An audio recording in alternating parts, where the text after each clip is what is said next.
if we look at what the Minnesota Vikings did, I mean, they had 1, 2, 3, 4, 5, 6, 7, 8, 9, 10, 11, 12, 13, 14, 15 draft picks. Yeah. Damn, dude.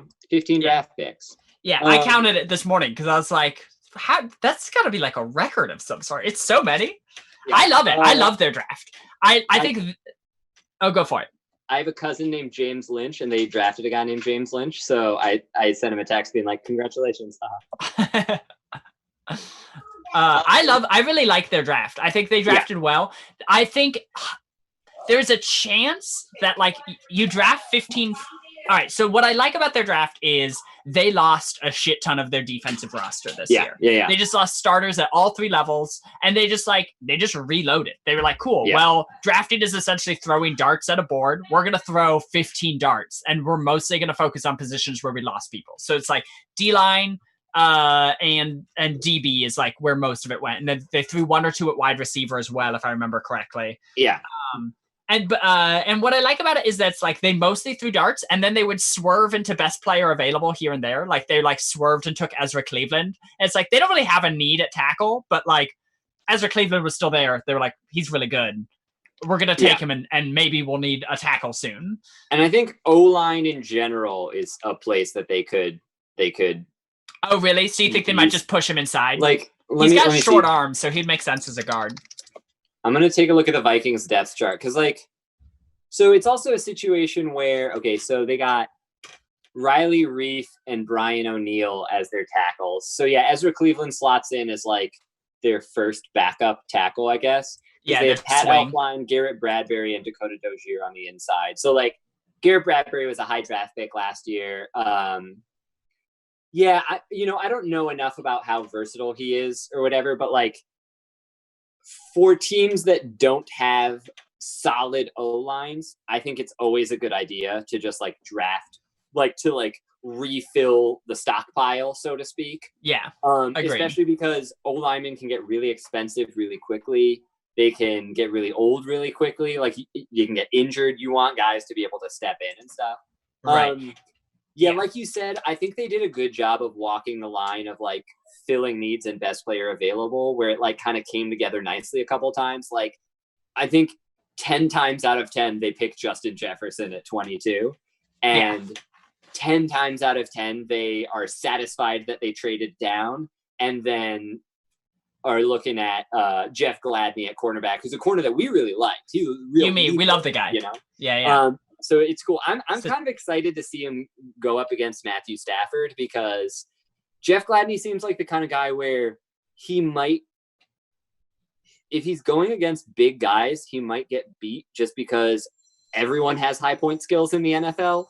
Right. But he's also the kind of guy where it's like a couple times a season, he's probably going to pull out a ridiculous interception at a key point, like whether it's on a Hail Mary or just, at the end of a game trying to make something happen, or like at any point in the game. I think we're going to see a couple cool highlights from him this year. Yeah, dude. And he also he plays with like a viciousness that I'm like, dude, this guy, I feel like he's going to get into like chirping matches. I love me a corner who's chirpy. I love me a corner who talks mad shit. It fucking slaps. Yeah, I like, let's see, give me 1 sec. They also they were the ones who took Diggs, right? No, they took Dantzler. Yeah. So I like that too, of being like, we lost 2 cornerbacks, let's bring back 2 cornerbacks. I'm a big fan of doubling up on positions in the draft. And I think they took 2 guys who have a real potential to stick around and be like at least effective starters and maybe great. Like Dantzler is the only guy who slowed down Jamar Chase all season. Right. And it's like, he doesn't have 4.4 speed, so people were scared away. And it's like, cool, well, he stops him at the line of scrimmage, so like put a safety over him, have Anthony Harris come over and like cover him deep.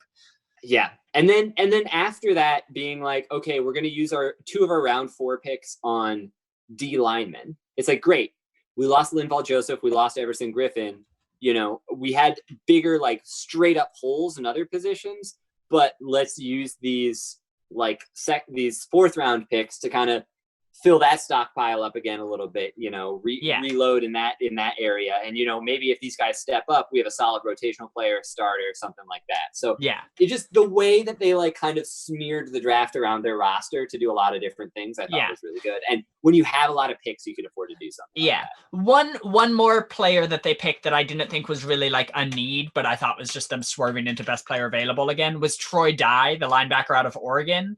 That dude had been like the top guy on the board on like 3 boards, on like 3 different like online boards for like 30 picks. And they were just like, fuck it. Yeah, we're going to take Troy Dye. Like, we have Anthony Barr. We don't really need him, but like, screw it. Like, we're going to take this guy because he's good. Yeah. Which I thought was cool. My only question for Minnesota is like, it's already, with 15 draft picks, they're not all going to make the roster, And it's like, that's already true. The only thing, like, I think they probably did the right thing. It just sucks that this is a year when they're not going to have as much time to like sift through what they got. You know what I mean? It does feel like it's like a card game where they had a really good hand, but they're over the max hand size. So they're going to have to discard a couple of good cards. Yes. That's a great way of putting it. Yeah. If I were the Vikings, I would have just straight up been like calling up teams being like, hey, do you want another 7th round pick this year for your 7th round pick next year? Yes. Like, just delay some of it. I bet the Bears would have taken that. I bet the Saints would have taken that. Like, just teams that didn't have a volume of picks.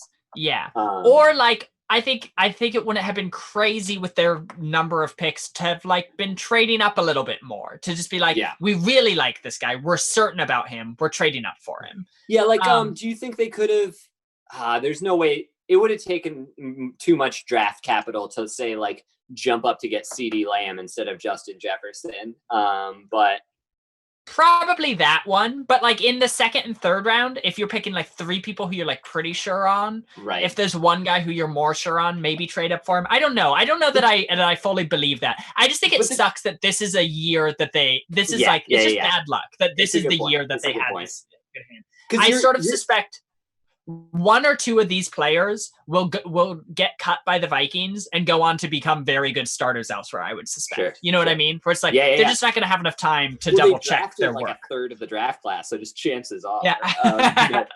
But yeah, it's you're right that like with these extra picks, they should have traded up to move up in other places. But I look at their picks and I'm like, I'm not dissatisfied with what they did there, so how could you have? Exactly. Yes. Ender Racine says, and trade it to teams that are in win now mode. They could have traded him to like Ravens and Chiefs. Yeah. Sure. Good point. Yeah. Teams more likely to want stuff now instead of later. Yeah.